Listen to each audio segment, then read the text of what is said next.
Shalom, shalom. This is Kapaya, aka Pops, out of GMS Chicago, with another sit down. Before I get started, though, like always, I want to send all praises, honor, and glory out to Yahweh, Bahashim Yahweh Shai, Bahashim Kakodash. To the apostles and elders of GMS out of New York, I want to send double honors because they do rule well. For the brethren around the world, pushing this truth, uncut, unfiltered, giving you the good, the bad, and the ugly of the scriptures, correctly breaking down the prophecies and the interaction with people and planet, declaring war on it. I send salutations. For the hopeful elect, I hope this is edifying. For the Akwaf, the few and the true, that's listening to say it and charity, keep doing so. But for the scorn and scoffing, reprobate 2/3 Israelites and 17 other nations, that's in the midst of this Jacob's trouble, is only going to get worse. You see the title: Afghan protesters burn Israeli and U.S. flags in support of Palestine. Okay? It's only a short clip. I don't even think there's a whole lot of words to it, for the most part. So, let me see. We see us dancing all over the place now. But yeah, so I'm going to let this play. Okay. And you see the thing, RT is funded and held apart by the Russian government. Wikipedia. And I got an article that I'm going to pull up and do some reading on in the process. And then put some scriptures to it as well. Okay, so let's let this run through first.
Okay, so it don't look like those people over there, them Israelis, are finding any peace in that land, huh?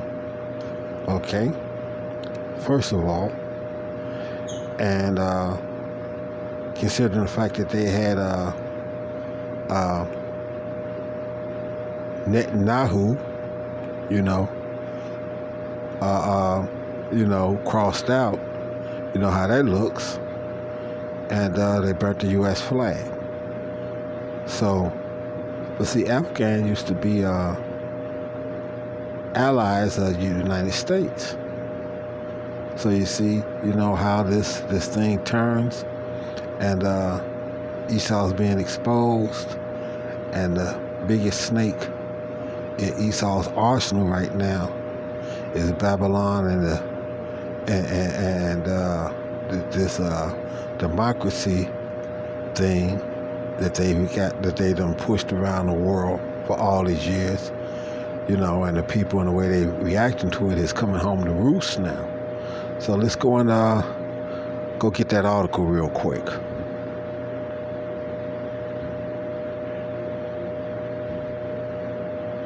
Come on.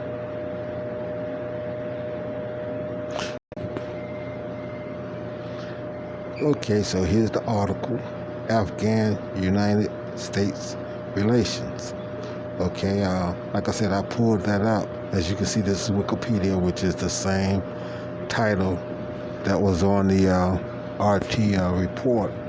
Okay, Afghan-United States relations began in 1921 after Amarullah Khan had become king of Afghanistan and Warren G. Harding, the 29th President of the United States. The first contact between the two nations occurred further back in the 1830s when the first recorded person from the United States explored Afghanistan. The United States began investing money in landlocked Afghanistan. Okay, so what they do, like they always do, they go give you some money, they go cut some deals, they're going to get you up under their thumb, blah, blah, blah, blah, okay? Which ended before the 1978 Saur Revolution. Beginning in 1980s, the United States began admitting thousands of Afghan refugees for resettlement and provided weapons and money to the Mujahideen through Pakistan's inter-service intelligence. And you see, here's what's funny about this. You know, all this other stuff before this, I really didn't know. But this 1978 thing and whatnot was hitting the news. You know, it was hitting the news. And this is what made me know that, you know, hold on, we used to, you know, be allies with these people at one point in time or another. Then I wound up being in the military as well, you know, between, you know, the early to the mid 80s. So, you know, it really stood out then. But like, you know, in 78 and whatnot, I was like what, a junior, senior in high school. This stuff was hitting like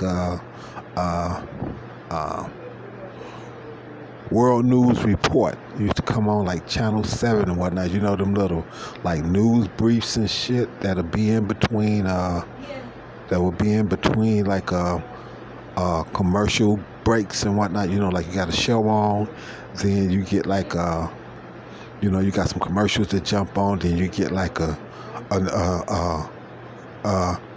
know, one of them, you know, horn blowing news briefs and whatnot in the middle of that, and they would announce a quick little thing like this and whatnot. Then they would go back to maybe a commercial or two. Then they'll go back to the program. So I remember this stuff kind of popping up in between programs and whatnot. So that's why I'm like, hold on, it used to be these people's allies, and I knew that a little bit even before I wound up being in the military. But okay, so, and all this is about this time here, you know, because I graduated out of high school in 79. So I remember all this kind of stuff, you know, in a kind of roundabout way. All right? So then, okay, after the 2001 terrorist attacks, the United States invaded Afghanistan to capture Osama bin Laden and his Al-Qaeda forces. Okay? And when they said that they were going over to get bin Laden, you know, like I said, I've done this in sit-downs and whatnot that, you know, they done pull it down and whatnot. But, you know, when the U.S. talked about trying to go and get them and dealing with him, like I said, that's like a big brother saying that he's going to kick his little brother ass. You know, the rest of the world is like, ain't got nothing to do with that. Now, when the United States starts talking about dealing with Iran, you got Russia and China now saying, hold on now, you ain't going to beat my little brother's ass, type of thing going on. But let's go on get back to this. Okay, so like I said, this was the establishing of this relationship because, like I said, you know, they wanted to get at Osama bin Laden is because he had started turning his back. You know, the money that he had gotten from them and had built his country up to a point that he was ready to go and do the, you know, the gold thing the same way Omar Gaddafi was getting ready to do and all these other kinds of things, and these people wasn't feeling it. Okay? So here we go. This invasion led to the reconstruction of Afghanistan. This invasion led to the reconstruction of Afghanistan and the reestablishment of its diplomatic relations with the rest of the world. In 2012, U.S. President Barack Obama declared Afghanistan a major non-NATO ally. The war in Afghanistan, the longest war in the U.S. history. So you see what I'm saying? Peep this. You people stateside don't even realize that the United States has been in a war for all this time, because it's not fought on your soil. You don't know. But this is a war that they've been doing. And, like I said, we looked that up out there on the line, and, Elder Malcolm brings it out at times. America has been at war since its inception, except for like maybe 22 years since it's been around. The rest of the time, it has been at war with someone. It has been in the background of somebody's war since its inception back in the 1700s. Okay, it's been in somebody's war. Okay, behind the scenes, in some form or fashion. Okay, so okay. As said, it's scheduled to end after the withdrawal of U.S. troops from the country on September 11th, 2021.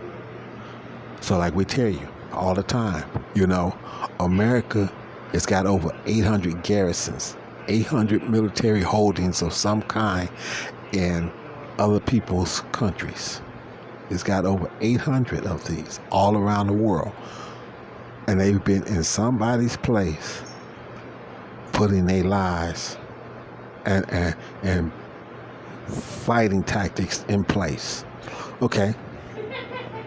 So now let's go and you got more arms trade, public opinion, all kinds of other stuff, but I don't need to get to that, because see, these allies are turning. Okay, you saw them burning the flag. Let's go and get these scriptures now. Real quick. Put a few scriptures on this.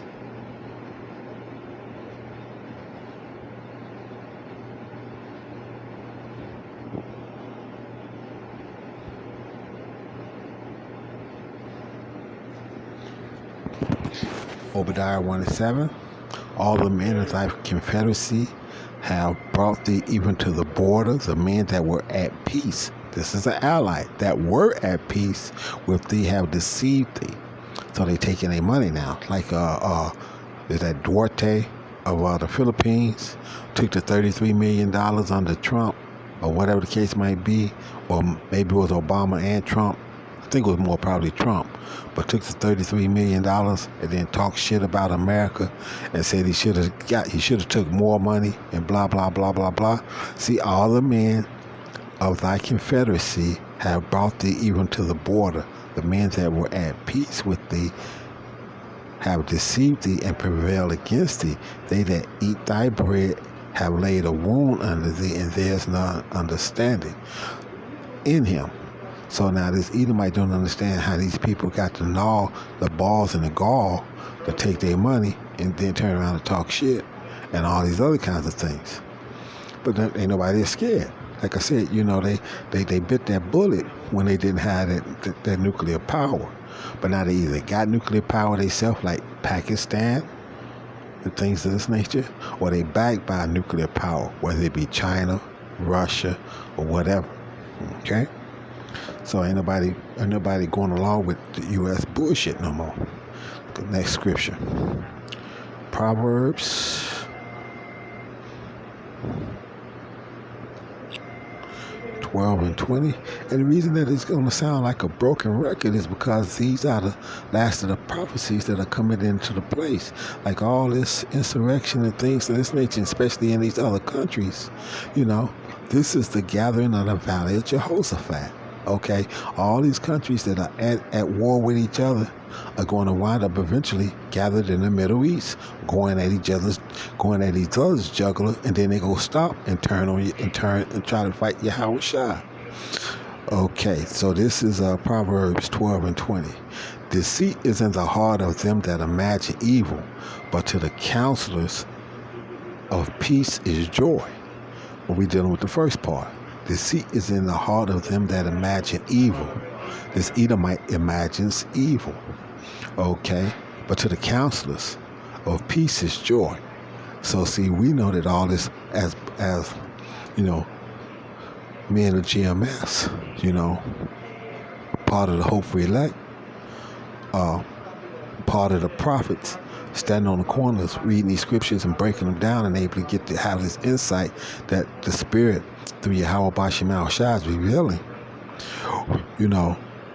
It's of peace is joy. See, we see all this turmoil, but it brings joy to our heart. Why? Because there's no reason for us to despair, because we know all this has got to happen and then some for the kingdom of heaven to come. And so we have, as it says in the Apocrypha, that kingdom is set in a perilous place with fire on one side and water on the other, and a small road that you have to pass through it. So we have to pass through that. So ain't no getting around this part of it. The Lord said it has to happen, so we have to deal with that and hope that He keep us in our right mind and strong and able to go through that. That's all we can do. Okay. So, but it's deceit in their heart. Why? Because they trying to figure out how they can finagle and come out on the other sin, come out on the other side, sin and all, and still be winners. Ain't gonna happen. That sin is going to be put down. This was given to the earth was given into the hands of the wicked, pursuant to Job 9:24. But that whole sinful mindset and everything is getting ready to be slammed. The Lord's going to take it from the Israelite and the elect. He's going to reprogram, and they're going to be programmed perfect to do His will. Okay. The 2/3 that don't have it now are going to be put to death by pain, and then they're going to be born into the kingdom with that perfect will of what Yahweh Bashim Al Shai's got going. And then the rest of the kingdoms that's going to be under 1,000 years of hardcore slavery is going to learn it under a tyrannical, hardcore slavery for 1,000 years, and then have those rules still in force forever and ever in the kingdom of heaven that's going to be forever. So ain't no getting around that. So that's why this stuff is going to sound like it's repeating. All right, then, so let's pull up one more scripture and call this a day. Let's go to Psalms 55.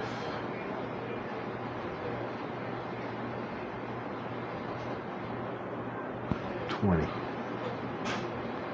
to 21, 55, 20, 21. Close. Psalm 55, 20.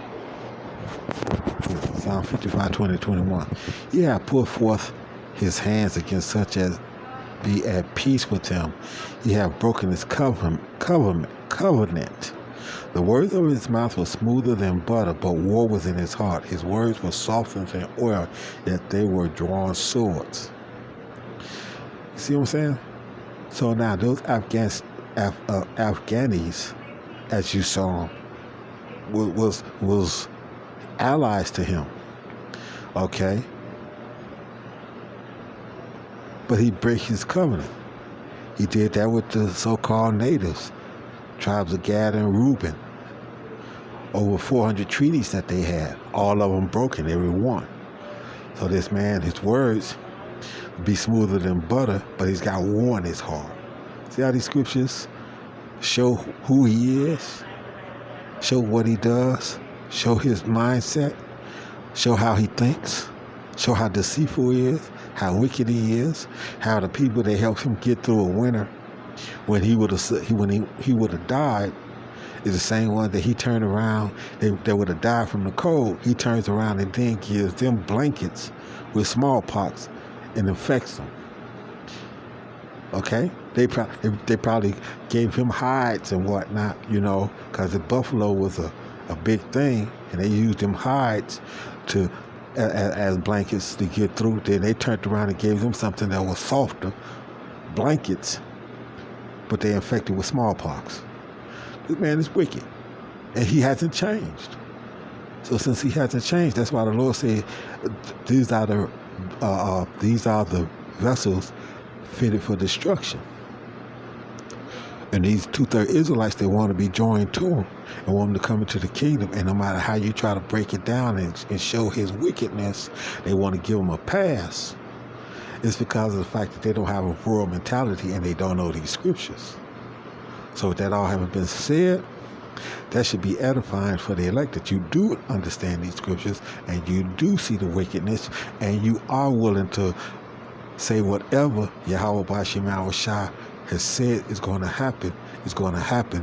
And I just want to hope my life and the things that he's going to do or I'm going to have to go through is going to line up and he's going to show mercy to me. That's what that's about, period. It don't matter what the Lord said he's going to do. Whatever he said he's going to do is justified, and I just hope that my life lines up with what he wants to have done and that he can show me mercy while he's going through it. As he told Ezra, don't worry about how the destruction of the 2/3 is going to happen. Worry about the people that salvation is coming to and what you can do to help them get to that point. So that's what these lessons are about. That's what these epistles are about. Helping and building up and enriching the election. So with that, I want to send all praises, honor, and glory out to Yahweh, Ba'ashem Yahushua, Ba'ashem HaKadosh, to the apostles and elders of GMS again out of New York. I want to send double honors because they do rule well with the brethren around the world, pushing this truth, uncut, unfiltered, giving you the good, the bad, and the ugly, the scriptures, breaking them down correctly, declaring war on the planet. I send salutations again. Hopefully, I hope that's edifying. Aquath, the few and the true that's listening, sincere, and charity, keep doing so. But for the scorn and scoffing reprobate 2/3 Israelites and 17 other nations that's in the midst of this Jacob's trouble, to you all, a ball.